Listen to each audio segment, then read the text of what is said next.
अस्सलाम वालेकुम गाइस, उम्मीद है कि आप खैरियत से होंगे। आज हम एक अमेरिकी तारीखी कहानी के बारे में बात करेंगे। वीडियो को एंड तक देखिएगा। चलो वीडियो को स्टार्ट करते हैं।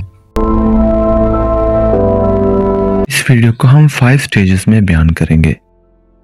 स्टेज 1 में हम देखेंगे कि अमेरिका की खोज कैसे और कब हुई। अमेरिका की खोज का सारा क्रेडिट क्रिस्टोफर कोलंबस को जाता है। 1992 में कोलंबस ने अमेरिका की जमीन पर पहला कदम रखा। कोलंबस ने स्पेन के लिए अमेरिका की खोज की थी। कोलंबस ने अटलांटिक ओशन पर 70 दिन तक ट्रैवल किया। उसके बाद उन्होंने कैरेबियन आइलैंड पर कदम रखा। अब हम बात करते हैं कॉलोनियल एरा की। From 16 to 18th century. 16th century America में कॉलोनियल एरा शुरू हुआ। अंग्रेजों, स्पेनिश और फ्रेंच ने अमेरिका में अपनी कॉलोनीज कायम की। कॉलोनियल एरा में अमेरिका में एग्रीकल्चर, ट्रेड और इंडस्ट्री की शुरुआत हुई। अब हम बात करते हैं स्टेज 3 की, American revolution from 1775 to 1783।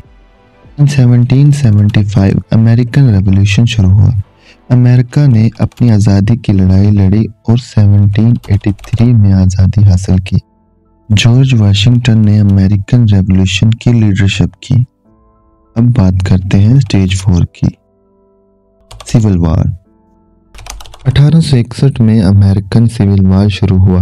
North और साउथ के बीच लड़ाई हुई।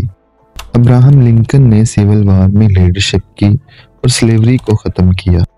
अब हम बात करते हैं स्टेज 5 की, मॉडर्न अमेरिका 20th सेंचुरी।